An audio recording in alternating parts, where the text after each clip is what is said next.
నారా చంద్రబాబు నాయుడు వారు చెప్పిన విజన్ 2047లో మనందరం భాగస్వాములు కావాలి. పాశ్చాత్య దేశాలు మన భారతీయులపై పెడుతున్న ఆంక్షలు మనం చూస్తున్నాం. రాబోయే రోజుల్లో మన దేశం ప్రపంచంలోనే నెంబర్ 1 అవుతుంది.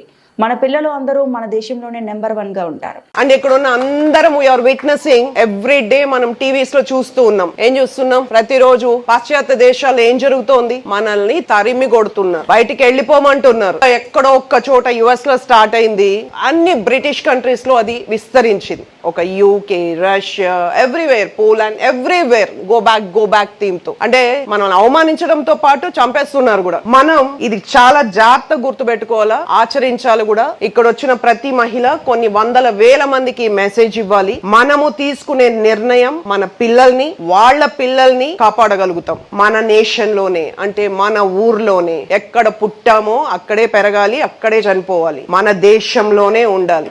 రేపు 2047 విజన్ ని మనము సక్రమంగా తీసుకెళ్లినప్పుడు ఒక్కరు చేయలేరు. మన అందరం భాగస్వాములు అయినప్పుడే మన పిల్లలు ఇక్కడే ఉంటారు. మనకేం పట్టింది? ఎక్కడో వెళ్ళి ఎక్కడో అనిపించుకొని ఎక్కడో చనిపోవాల్సిన అవసరం. ఇప్పుడు చాలా మంది తల్లిదండ్రులు బిక్కుబిక్కుమంటున్నారు పిల్లలు బయట పంపించేసి. మనకొద్దు. మనం తీసుకునే నిర్ణయం రేపు మన పిల్లల